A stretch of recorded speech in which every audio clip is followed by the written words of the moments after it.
بسم اللہ الرحمن الرحیم۔ السلام علیکم ورحمۃ اللہ وبرکاتہ۔ معزز طلبہ، اللہ تعالیٰ سے امید ہے کہ آپ سب خیر و عافیت سے ہوں گے۔ سبق نمبر 107 اور اس سبق میں ہم کتاب الزکوٰۃ کو شروع کر رہے ہیں۔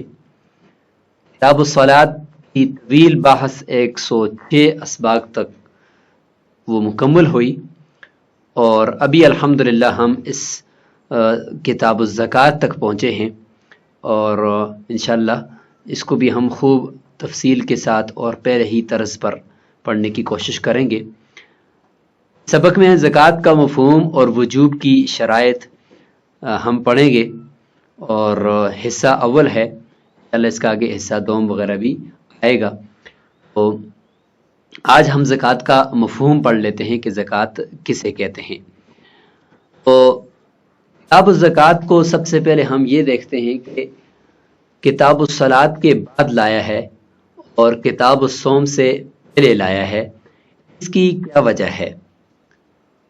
دیکھا جائے تو عبادات کی 3 قسمیں ہیں، بدنی جیسے کہ نماز ہے، روزہ ہے، مالی جیسے کہ زکوٰۃ ہے، اور مرکب یعنی دونوں سے مرکب بدنی بھی اور مالی بھی جیسے کہ حج ہے۔ تو ہونا یہ چاہیے تھا کہ بدنی ایک طرف ہو جاتی، پھر مالی، پھر مرکب، یعنی کہ کتاب الصلاۃ بدنی ہے تو اس کے بعد کتاب الصوم ہوتی جو کہ بدنی ہے، تو لہذا دونوں بدنی عبادتیں ایک ساتھ ہو جاتی۔ پھر مالی کا ذکر آتا کتاب الزکوٰۃ کا، پھر مرکب کی طرف ہم چلے جاتے، جبکہ ایسا نہیں کیا، فوراً ایک بدنی عبادت کے بعد مالی عبادت کو لے کر آگے۔ اس کی کیا وجہ ہے؟ اس کا ایک جواب یہ ہے کہ کلام خدا سے مناسبت اللہ تعالیٰ نے متعدد جگہوں پر قرآن مجید میں وَأَقِيمُوا الصَّلَاةَ وَآتُوا الزَّكَاةَ فرمایا ہے۔ اللہ تعالیٰ کے اس فرمان اور اس کلام کی مناسبت سے نماز کے بعد زکوٰۃ کا ذکر کیا ہے، اور ساتھ ہی کلام رسول سے بھی مناسبت ہے، جیسے کہ بنی الاسلام علی خمس شہادت اللہ الہ الا اللہ وان محمد رسول اللہ واقام الصلاۃ وایتاء الزکاۃ، وہاں پر بھی نماز کے بعد فوراً زکوٰۃ کا ذکر ہے، تو اس لیے اس مناسبت سے نماز کے بعد فوراً زکوٰۃ کا ذکر کیا۔ اسی طریقے سے زکوٰۃ کی فرضیت وہ روزے سے پہلے ہوئی ہے۔ مکہ کے اندر بھی بعض روایات میں ہے کہ ہو گئی تھی زکوٰۃ کی فرضیت، لیکن باقاعدہ اس کا جو کی تفصیل ہے اور نفاذ ہے وہ پھر مدینہ منورہ کے اندر ہوا۔ تو اس سے بھی پتہ چلتا ہے کہ زکوٰۃ کی چونکہ فرضیت پہلے ہے تو لہٰذا اس کو روزے سے پہلے یہاں پہ ذکر کر دیا جائے۔ زکوٰۃ کا لغوی اور اصطلاحی معنی ہم سمجھتے ہیں۔ لغوی معنی اس کے 2 ہیں، ایک ہے طہارت، جیسے کہ قرآن مجید میں ہے قد افلح من تزکا، کامیاب ہو گیا وہ جس نے پاکیزگی حاصل کی اور اپنے آپ کو گناہوں سے پاک کیا، تقوی اختیار کیا۔ حنانا من لدنا وزکاہ سورہ مریم کے اندر بھی ہے، اس میں بھی طہارت مراد ہے۔ زکوٰۃ پھر کیوں کہتے ہیں؟ جو مال انسان اپنا اللہ کے راستے میں اللہ کا دیا ہوا مال، اس کا کچھ حصہ وہ اللہ کے راستے میں کسی غریب کو، مسکین کو دیتا ہے، جسے ہم زکوٰۃ کہتے ہیں۔ تو اس کو زکوٰۃ کیوں کہتے ہیں؟ اگر اس کا معنی طہارت ہے تو اس کے ساتھ ہم ربط بیان کرتے ہیں اور زکوٰۃ کی وجہ تسمیہ کرتے ہیں کہ طہارت اگر کوئی معنی ہو تو پھر وجہ تسمیہ یہ بنے گی خود من اموالہم تطہرہم وتزکیہم۔ قرآن نے خود وجہ تسمیہ بتا دیا، ان کے اموال سے لے لو متعین حصہ، طاہرہم وہ متعین حصہ ان کے مالوں کو پاک کر دے گا، وتزکیہم اور ان کا تزکیہ کر دے گا اور ان کو پاک کر دے گا۔ تو اب دیکھیں یہاں پہ خود قرآن نے زکوٰۃ کو طہارت کے معنی میں لیا ہے کہ زکوٰۃ جو ہے وہ انسان اپنے مال کی نکالتا ہے، مال میں سے کچھ حصہ، جیسے کہ 100 میں سے 2.5 روپے ہیں اور 2.5% اپنے مال کا وہ دے گا، تو اس سے اس کے باقی 97.5 روپے وہ پاک ہو جائیں گے اور ان کے اندر اللہ تعالیٰ برکت ڈال دیں گے۔ یہ ہے لغوی معنی، ایک تو طہارت، دوسرا نما یعنی بڑھوتری، دوسرا معنی ہے بڑھوتری۔ بڑھوتری یعنی مال آپ زکوٰۃ کا دیں گے تو آپ کا جو مال بقیہ بچے گا اللہ تعالیٰ اس کے اندر بڑھوتری کر دیں گے، اس کو پاک کرنے کے ساتھ ساتھ اس کے اندر اضافہ کر دیں گے اور آپ کا مال پہلے سے زیادہ بڑھ جائے گا۔ جیسے کہ فرماتے زکا الزرع، کھیتی بڑھ گئی۔ زکوٰۃ کی وجہ تسمیہ بھی پھر اسی میں یہی ہے، وما انفقتم من شیء فهو یخلف۔ قرآن نے اس کے ساتھ بتا دیا کہ جو بھی تم اللہ کے راستے میں خرچ کرتے ہو اللہ تعالیٰ اس کے مقابلے میں تمہیں اور اس کے پیچھے مال دے دیتا ہے اور اس سے بڑھ چڑھ کر دے دیتا ہے کہ مال آپ کا بڑھ گیا زکوٰۃ کی ادا کرنے کی وجہ سے۔ تو یہ زکوٰۃ کے دو لغوی معنی ہیں، ایک ہے طہارت اور ایک ہے نما یعنی بڑھوتری۔ اصطلاحی معنی کہ نصاب حولی یعنی وہ مال جس کے اوپر سال گزر جائے، حول سال کو کہتے ہیں، اور نصاب یعنی زکوٰۃ کے مال چار ہیں، سونا، چاندی، نقدی اور مال تجارت۔ ان چار پر زکوٰۃ ہوتی ہے۔ ان میں سے کوئی ایک یا سب کا مجموعہ وہ 52.5 تولے چاندی کی قیمت تک پہنچ جائے تو پھر اس پر زکوٰۃ ہوتی ہے، لیکن ساتھ شرط ہے کہ اس 52.5 تولے چاندی کی مقدار تک جو آپ کے پاس نصاب بنا ہے، 2-3 چیزوں کو ملا کر ان چاروں میں سے یا ان میں سے کسی ایک کو، البتہ صرف سونا اگر اکیلا ہے تو پھر وہ اس کا 7.5 تولے ہونا ضروری ہے۔ اس کے علاوہ باقی تینوں نقدی، مال تجارت یا چاندی، تینوں مل کر یا ان میں سے کوئی ایک 52.5 تولے چاندی کی قیمت جو موجودہ ہے اس تک پہنچ جائے اور اس پر سال بھی گزر جائے تو اس میں زکوٰۃ واجب ہوتی ہے 2.5%۔ فرماتے ہیں نصاب ہو، حولی ہو یعنی اس کے اوپر سال بھی گزرا ہوا ہو، اس کے ایک جز کو، متعین جز ہوتا ہے 2.5%، کسی فقیر کو دینا، اس کے ہم معنی فقیر یا مسکین کو دینا، یا دارس کے طلبہ ہیں ان کو دینا، اس کی ملکیت میں دے دینا، اس کو زکوٰۃ کہتے ہیں۔ جیسے کہ عربی کے اندر بھی ہے تملیک المالی، کہ مال کا باقاعدہ مالک بنا دینا۔ تو جب تک مالک نہیں بنائیں گے تو کسی خیر کے کاموں کے اندر اگر آپ جا کر لگائیں گے، مسجد میں لگائیں گے، راستے بنائیں گے، تو اس میں تو مالک بنانا تو نہیں ہے، لہذا زکوٰۃ ادا نہیں ہوگی۔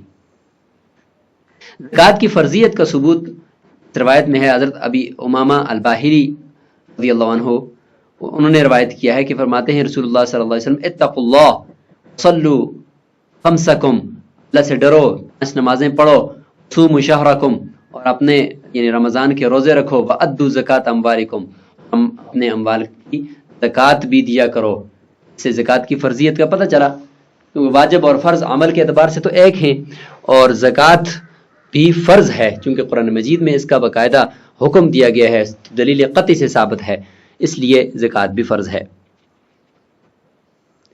اور زکوٰۃ کی فرضیت کا ثبوت ہے کہ اس روایت میں بھی حضرت عبداللہ بن عمر رضی اللہ عنہ کی بنی الاسلام علی 5 شہادت اللہ الہ الا اللہ و اقام الصلاۃ و ایتاء الزکاۃ۔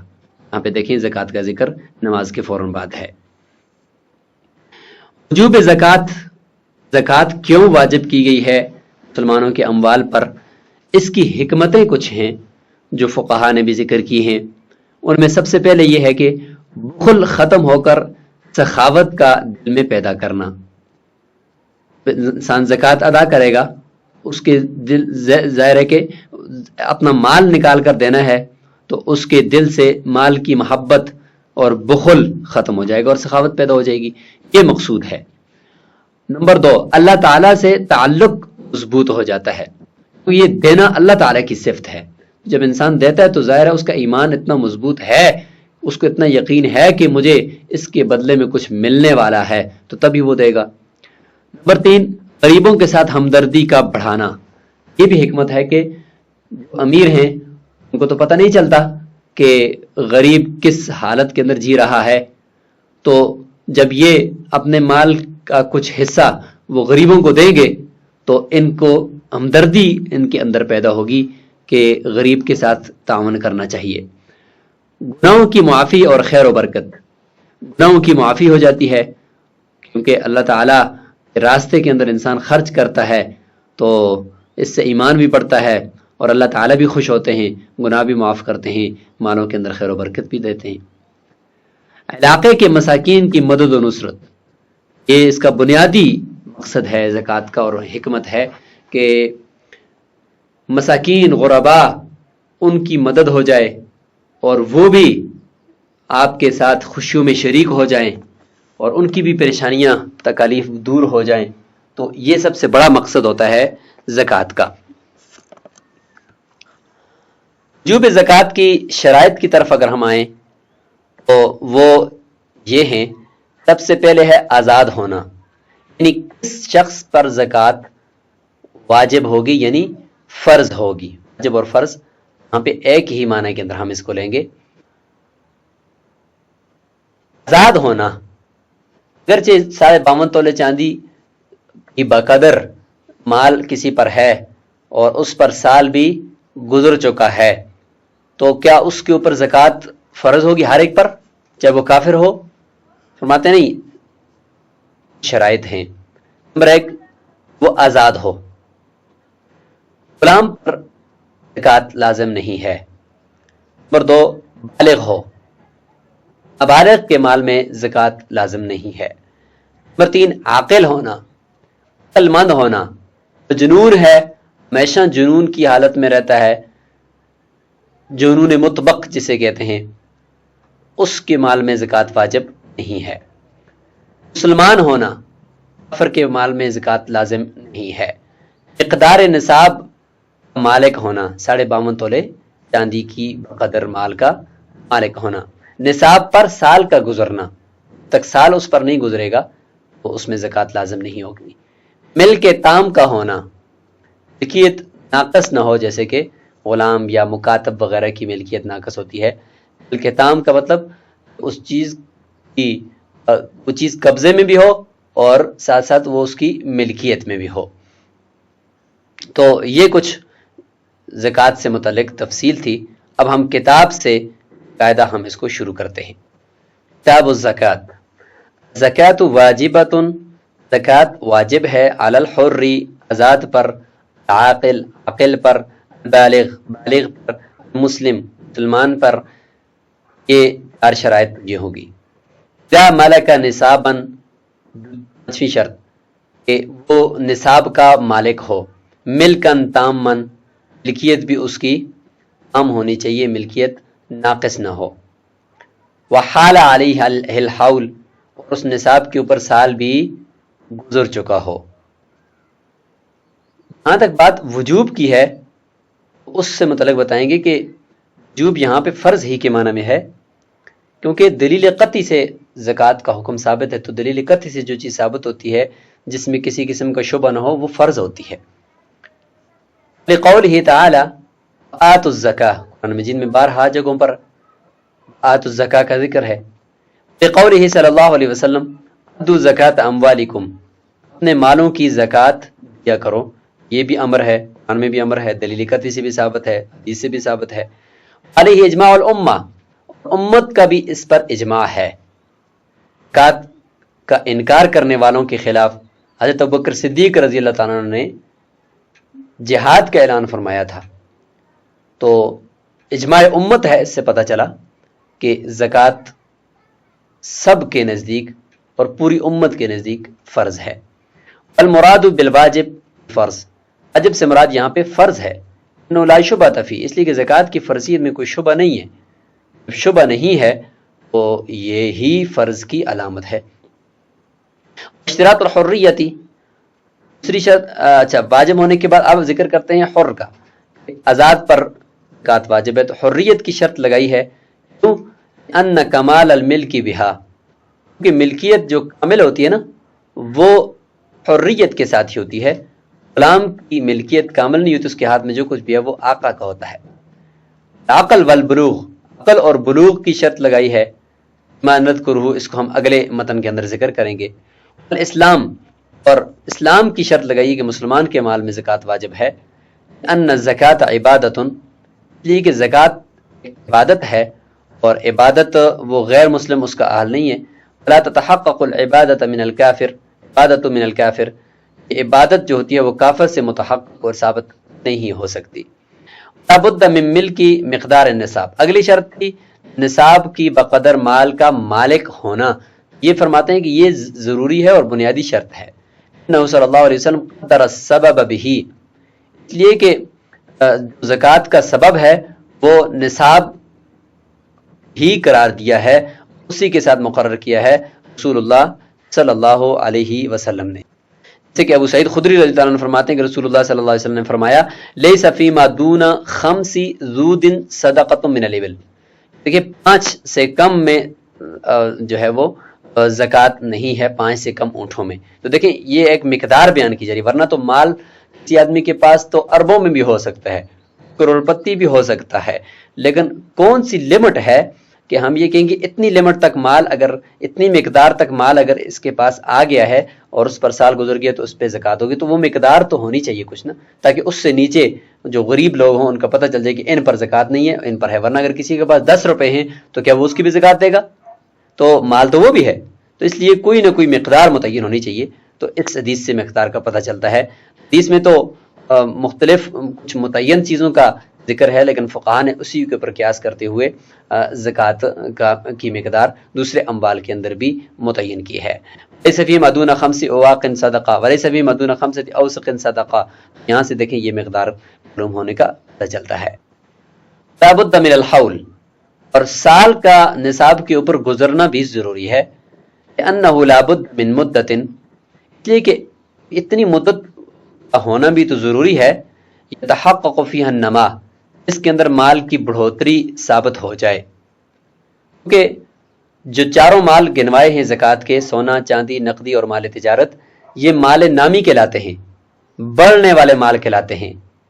شریعت یہ چاہتی ہے کہ جو اموال بڑھتے چلے جاتے ہیں ان کے اندر زکوٰۃ ہو، تاکہ وہ دیتے دیتے کہیں ختم نہ ہو جائیں اور زکوٰۃ دینے والے کا نقصان نہ ہو جائے.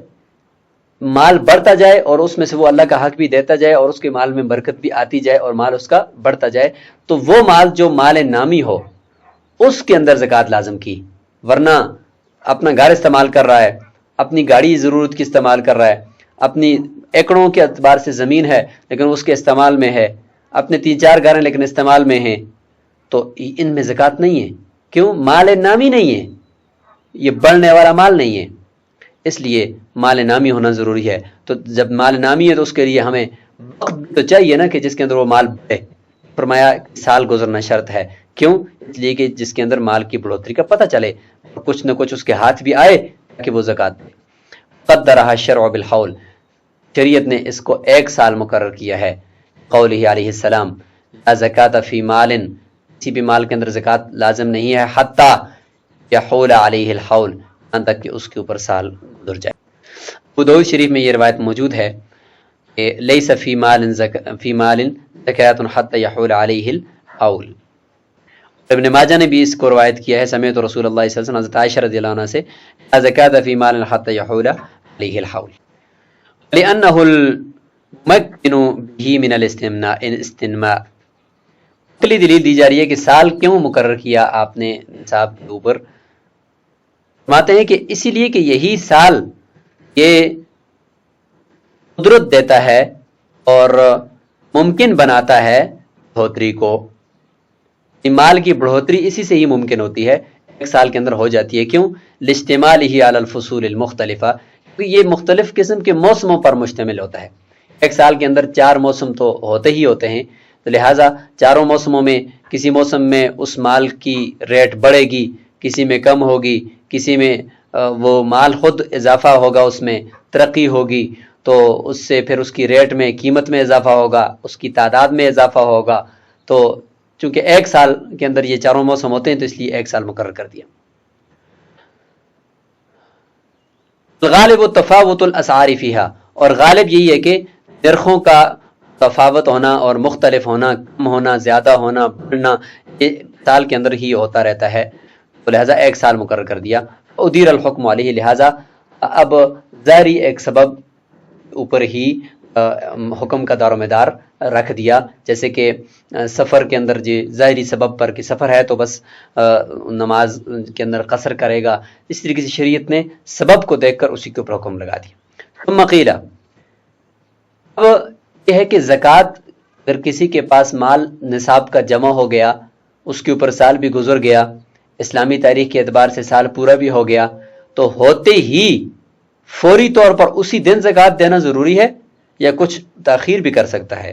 تو فرماتے ہیں ہی واجبۃ علی الفور، قول یہ ہے فوری طور پر جب ہی سال پورا ہو یا فوری اسی دن زکوٰۃ نکالنا واجب ہے، ضروری ہے. انہ مقتضی مطلق الامر، کہ مطلق امر کا یہی تقاضا ہے کہ قرآن مجید میں بھی ہے، حدیث میں بھی ہے، آتوا الزکاۃ ادوا الزکاۃ. اس سے پتہ چلتا ہے کہ فوری طور پر دیا جائے، چونکہ امر کا تقاضا وجوب کا ہے اور فوری طور پر اس کو پورا کرنا چاہیے. قیل، اور ایک قول اعلیٰ تراخی کا بھی ہے کہ کچھ عرصہ بعد بھی دے سکتا ہے، دینی اس نے ہے لیکن ضروری نہیں کہ فوری طور پر دے دے. لأن جمیع العمر وقت الادا، کہ ساری عمر ادائیگی کا وقت ہے، ربی نہیں دیا تو آئندہ سال دے دے. خلاف للشافعی، لہذا لا تضمن ہلاک النصاب بعد التفرید، اسی وجہ سے کہ اس کے اندر فوری طور پر دینا ضروری نہیں، تراخی بھی ہو سکتی ہے. اسی وجہ سے اگر کسی نے کوتاہی کی، تفرید یعنی کسی نے کوتاہی کی کہ زکوٰۃ فوری طور پر ادا نہیں کی، تو نصاب اس کا ہلاک ہو گیا، زکوٰۃ تو نہیں دی تھی لیکن نصاب اس کا ہلاک ہو گیا، تو کہتے ہیں کہ یہ جو پچھلی زکوٰۃ اس کے اوپر لازم تھی وہ فرماتے ہیں کہ زمان میں نہیں آئے گی اور وہ زکوٰۃ اس سے ساقط ہو جائے گی، کیونکہ اب اس کا وہ نصاب ہی نہیں رہا. اور احناف کے نزدیک کیونکہ اسی جو نصاب ہے اسی کے اندر سے ہی ایک جز کا دینا ہوتا ہے، تو جب وہ جز کیا بلکہ نصاب ہی ہلاک ہو گیا تو اس کے اندر وہ جز بھی ہلاک ہو گیا، لہٰذا زکوٰۃ پچھلی اس سے ساقط ہو جائے گی. جبکہ دوسرے ائمہ شافعی، حنابلہ، مالکیہ فرماتے ہیں کہ نہیں، اب اس کے اوپر یہ زکوٰۃ جو پچھلے والی ہے وہ اس کے ذمہ دین ہے، یہ اس نے ادا کرنی ہے. تو یہاں تک یہ بات مکمل ہو گئی ہے. انشاءاللہ حصہ دوم کے اندر ہم مزید ہم یہ دیکھیں گے کہ کن کن لوگوں پر زکوٰۃ واجب نہیں ہے، اس کو بھی ہم انشاءاللہ دیکھنے کی کوشش کریں گے. السلام علیکم ورحمۃ اللہ وبرکاتہ.